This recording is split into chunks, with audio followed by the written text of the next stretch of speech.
Okay, I'm still working through the MetLife survey on elder financial abuse. Now on page 10, I kind of skipped this section of putting a face to the grandparent scam. Um, who were the perpetrators? As reflected in the 2009 paper, the news feeds provided less information about the perpetrators than the victims. When information about the perpetrators was reported, 60% of perpetrators were males. Most male perpetrators were between the ages of 30 and 59. While most of the female perpetrators were between the ages of 30 and 59, most perpetrators were strangers, 51%, followed by family and friends, 34%, Medicare and Medicaid fraud, 4%, businesses, 12%. Perpetrators who were strangers were often targeted victims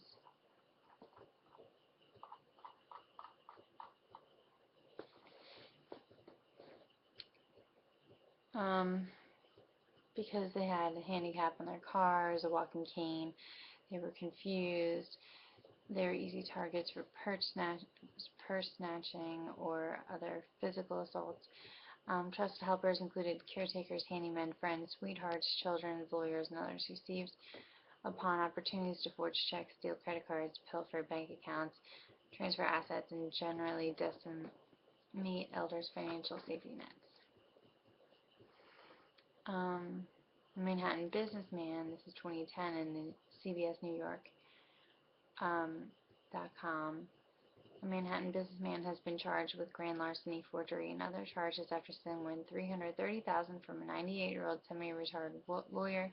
Manhattan District Attorney Cyrus Vance Jr. announced Friday Harry Abrams, 76, allegedly began the financial abuse after the victim broke his hip in July of 2009. According to the release on the Manhattan DA's website, Abrams ran several companies from the office of Midtown and allowed the victim to use his office space for a few legal matters he was handling for private clients. At a news conference Friday, Assistant DA Elizabeth Lowry said Abrams had access to the victim's financial information, and when he was hospitalized, Abrams committed forgeries and cashed out and redeemed several CDs. Elder financial abuse during the holidays. Practitioners have long asserted that during the holidays, Thanksgiving, Christmas, Hanukkah, Kwanzaa, when families and friends are in greater proximity and with greater frequency, instances of elder financial abuse increased. The holidays are not only times of financial movement, but also of distraction, as familiar routines take a backseat to exegesis of the season. From November 10 to January 11, of the 1,128 articles on elder abuse identified through the news feeds, 354, or 31%, concerned elder financial abuse. During this period, reported instances of elder financial abuse perpetrated by strangers and friends, families were very similar. 47, 45%.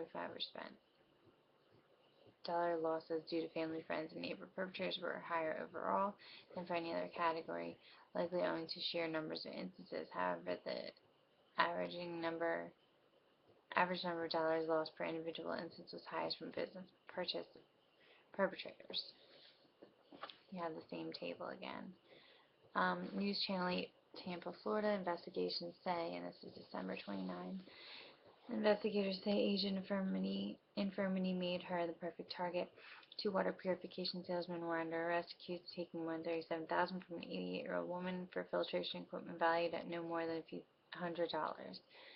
Relatives say the woman lived by herself, suffered from dementia, and handled her own finances.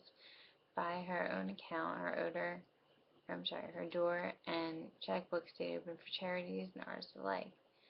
Her son, Gary Vaughn, a psychologist who lives and practices in Michigan, wants to get her story out as a warning to others.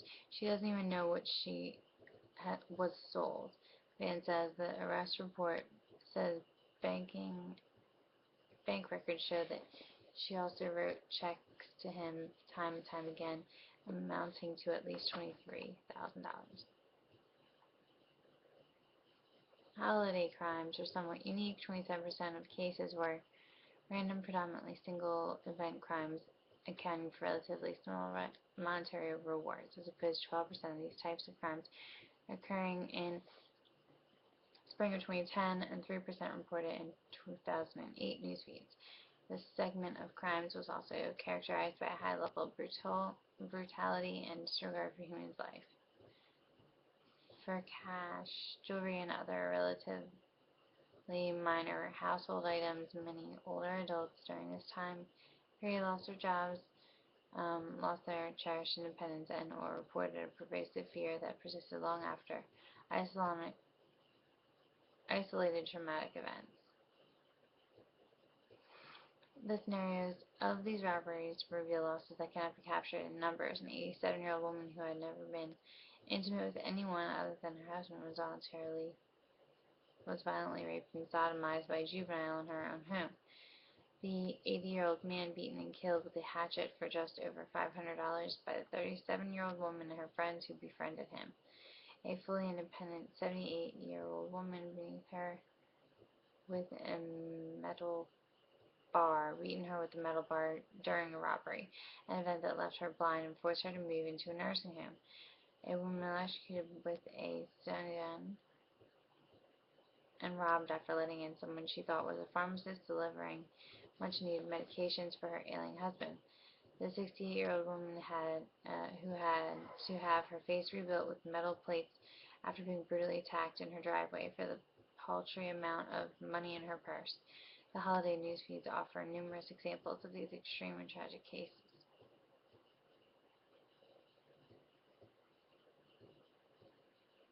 In these, nearly 30% of the elder financial abuse occurred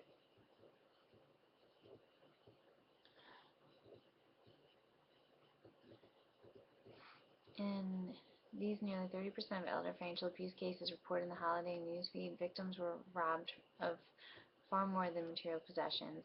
This trend has many possible explanations, perhaps a reflect of a worsening economic climate or a reflection of intensified feelings of desperation during the holidays.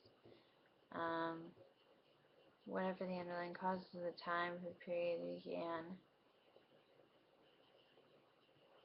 captures a depth of loss that went far beyond dollars and cents for me. Unsuspecting older victims who describe safety and stability in their lives until a single event changed everything. I'm in a Putting a Face to Elder Financial Abuse section for Allison. She befriended a man who was fixing her roof. She's 83, divorced, has 2 children. When he asked her about her wealth, she said that she is not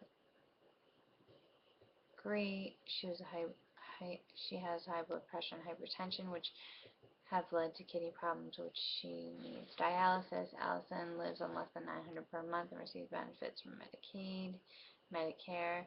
Her assets are mostly tied up on amounts, and Allison typically kept the door to her house open and kept her key in her purse. She had previously tackled